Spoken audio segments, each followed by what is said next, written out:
Olá, pessoal. A gente dá sequência, então, à nossa primeira aula de instalações prediais hidráulicos sanitárias, em que nós estamos discutindo e vendo questões do projeto de instalações de água fria.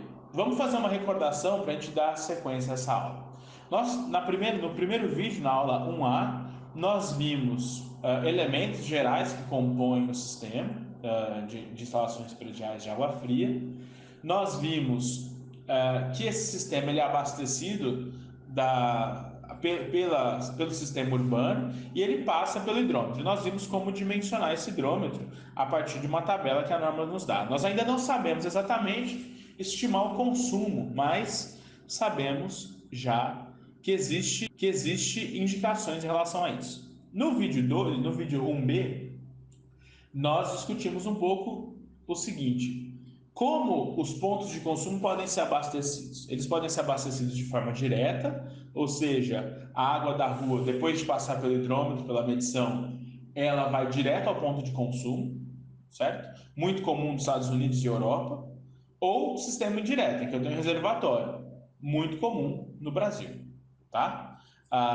Vejam só, é inclusive interessante essa questão, porque na Europa, a pressão mínima que tem que ter na rede é de 30 metros de coluna d'água. Ou seja, se eu faço um furo no tubo da rede, se eu faço uma conexão ali na rede urbana, essa água precisa subir no mínimo 30 metros, sem bomba, sem nada. No Brasil, dado o nosso hábito ou a nossa cultura de armazenar água, de ter reservatório em casa, a pressão é menor. A pressão no Brasil é de 10 metros, ou seja, se eu faço uma conexão na tubulação, na rede, ela tem que subir no mínimo 10 metros, ok? Isso faz com que nós tenhamos sistemas de alimentação indiretos, aqueles por reservatório, sem reservatório inferior. Edificações de até 9 metros, né, podem ser abastecidos por um único reservatório, uma única caixa d'água que fica no pavimento superior. Quando a edificação tem mais de 9 metros, nós precisamos prever reservatório inferior e superior e com sistema de bombeamento. E depois nós vimos no vídeo 1C como dimensionar os reservatórios a partir do tipo de edificação, ou seja, o fim para aquela edificação foi feita, e da taxa de ocupação da edificação. A norma prevê já uma taxa de ocupação segundo o fim que essa edificação vai ter, né, a função que ela vai cumprir, e também prevê qual que é o consumo per capita por pessoa, o consumo per capita, né? Então essas questões nos ajudam a dimensionar os reservatórios. Lembrando que os reservatórios precisam ter 60% do volume total no reservatório superior, 40% no reservatório inferior. Volume de incêndio, aquela perguntinha que eu tinha feito para vocês, tem que ficar no reservatório superior. Por quê? Em caso de incêndio, eu preciso às vezes cortar a minha eletricidade e eu não tenho como bombear essa água lá em cima para que ela seja distribuída. Então, todo o volume de incêndio tem que ficar no reservatório superior, ok? Bom, depois que sai do reservatório, essa água precisa chegar nos pontos de consumo. E é isso que nós vamos ver no vídeo 1D, a rede de distribuição da saída do reservatório até os pontos de consumo. O primeiro conjunto de tubulações que aparece é o barrilete. O barrilete é exatamente esse conjunto de tubulações que sai do reservatório e vai alimentar o que a gente chama de colunas de abastecimento ou colunas de distribuição. Então veja, eu tenho aqui um reservatório com 2 compartimentos, tá? Eu tenho o barrilete do reservatório, vamos chamar esse reservatório de 1. Eu tenho o barrilete saindo aqui 1 e o barrilete do 2. Vejam que interessante. Ambos com registro sempre. Por quê? Se eu preciso dar manutenção no compartimento 1, eu fecho esse registro, mas todas as colunas são alimentadas pelo reservatório 2, pelo compartimento 2. Se eu preciso dar manutenção no 2, eu fecho esse daqui e todos passam a ser alimentados, todas as colunas, pelo reservatório compartimento 1, ok? Vejam outra coisa interessante. Combate a incêndio completamente isolado do abastecimento. É outro sistema, ok? Não pode se confundir. Combate a incêndio precisa ficar completamente isolado. Por quê? Na hora de combater incêndio, isso aqui só vai atuar quando os sprinklers, os hidrantes, etc., forem funcionar, ok? Então, combate a incêndio completamente isolado do meu sistema. Aqui eu trago uma foto para vocês, que eu acho interessante, de um barrilete, né?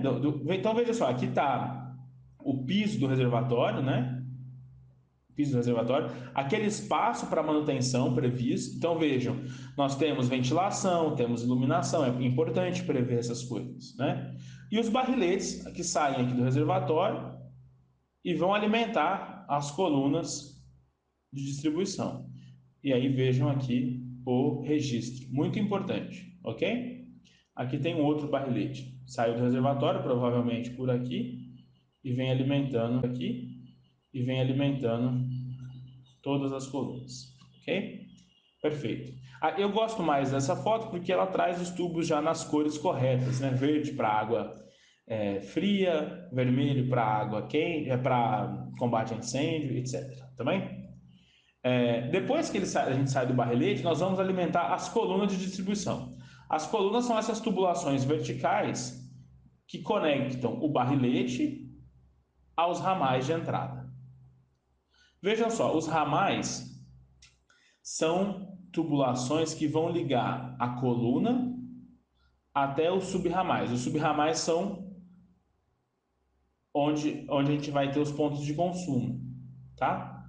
Eu vou mostrar daqui a pouco melhor essa questão, mas vejam, o que é interessante aqui é o seguinte: a coluna são as tubulações verticais. Então vamos supor que nós temos aqui uma edificação com 2 apartamentos por pavimento, os apartamentos da direita, da esquerda, e outra que alimenta os pavimentos, os apartamentos da direita, tá? E é muito importante, sobretudo hoje em dia, é muito comum, quando a gente vai projetar uma edificação, a gente prever medições individualizadas, ou seja, hidrômetros para cada apartamento. E aí ele fica exatamente na saída aqui da coluna da coluna de distribuição. Por que é muito importante prever isso? Porque é uma forma mais justa de cobrar os usuários, né? Quando a gente faz a medição coletiva, o que é feito é o seguinte: então eu tenho a medição geral do condomínio, então vamos supor, aqui está o pavimento, o abastecimento da rua, tem o meu hidrômetro, reservatório inferior, nananã, e levo lá para cima.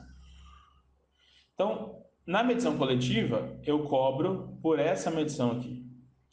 Então, o que todo mundo consumiu de água e divido por número de apartamentos. Isso é menos justo, né? Porque tem apartamentos que têm consumos diferentes e leva, em muitos casos, ao consumo excessivo. Já que todo mundo vai pagar, eu vou usar, né?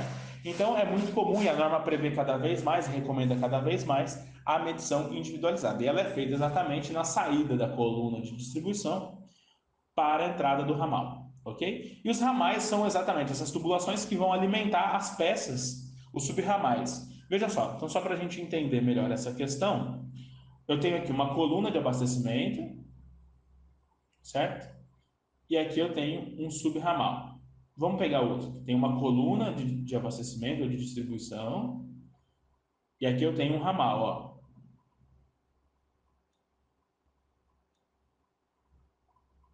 O ramal são essas tubulações que abastecem vários pontos de consumo.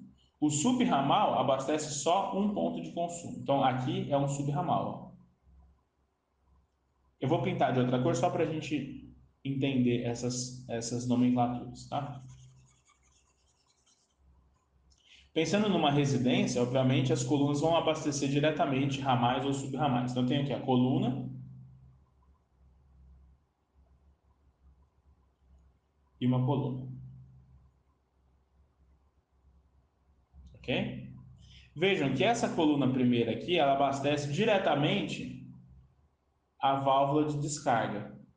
Então, normalmente, quando a gente tem válvulas de descarga, aquelas válvulas mais antigas e não caixas acopladas, a gente precisa de uma coluna para alimentar só elas, para evitar quedas de pressão. É aquela história, vocês já devem ter em algum lugar diminuir a água do chuveiro, ou você abre a torneira e diminui a água do chuveiro. Então, para evitar essas coisas, né? Em vermelho, eu vou colocar os subramais. Os subramais são tubulações que alimentam um único ponto de consumo. Ó, um único ponto de consumo. E o ramal alimenta vários pontos de consumo. Então, eu saio da coluna e ó, isso aqui é um ramal. Porque ele vai alimentar esse ponto de consumo e esse ponto de consumo. Ok? Então, essa é a diferença das nomenclaturas. Por que é importante? Porque na hora de dimensionar, nós precisamos saber essas coisas, tá certo? Aqui a norma traz uma indicação das alturas das minhas peças sanitárias. Então, por exemplo, bacia sanitária com válvula tem que ficar a 33 centímetros do chão, o ponto de abastecimento dela. Bacia sanitária com caixa acoplada a 20 centímetros. Ducha higiênica acoplada a 20 centímetros. Ducha higiênica a 50 centímetros. Bidê, acho que ninguém usa mais bidê, mas a norma traz a indicação. Banheiro de hidromassagem, enfim. Todas as indicações possíveis. São indicações, por quê? Por exemplo, você vai fazer, você está projetando uma residência unifamiliar, tá? São pessoas altas. O filho ali da família tem 2,10 m, 2,02 m, vai, jogador de basquete. Você não vai colocar um chuveiro a 2,20 m, já vai ser ruim para a pessoa lavar a cabeça, né? Você pode colocar mais alto, são indicações, né? São indicações que a norma nos dá. Agora, é obviamente que isso tem que ser muito bem especificado dentro do projeto. E aí eu aproveito essa figura para falar um pouquinho do projeto. Como é que a gente apresenta um projeto de instalações biosanitárias? Ou, enquanto arquiteto, provavelmente vocês não vão fazer projetos inteiros, né? Mas provavelmente não vão fazer projetos inteiros. Mas como que eu leio? O que, que vai chegar até mim enquanto arquiteto como projeto hidrossanitário? Ou o que, que eu preciso especificar na hora de contratar um serviço de um projetista? Eu preciso, primeiro, plantas e cortes, isso é fundamental, obviamente, e nas projetos de água fria e água quente, é muito importante as isométricas, tá? Vistas isométricas, muito importante. Preciso que tudo esteja cotado e com diâmetros especificados. Preciso memorial de cálculo, ou seja, preciso saber como foi estimado esse valor dos diâmetros, ok? Preciso saber pressão estimada em cada ponto de consumo e, obviamente, a lista de materiais, né? Inclusive, é isso que vocês vão fazer como projeto aqui nessa disciplina. Vocês vão escolher uma residência que vocês queiram, ou uma edificação que vocês queiram fazer o projeto, e vão ter que trazer plantas e cortes, tá? Vistas isométricas e memorial de cálculo, dizendo como foi calculado os diâmetros e as pressões disponíveis nos pontos de consumo. Esse é o projeto que nós vamos fazer aqui nessa disciplina, tá bem? Então, nós vamos dar continuidade à nossa aula, trabalhando ainda em cima da rede de distribuição, ok? Até mais!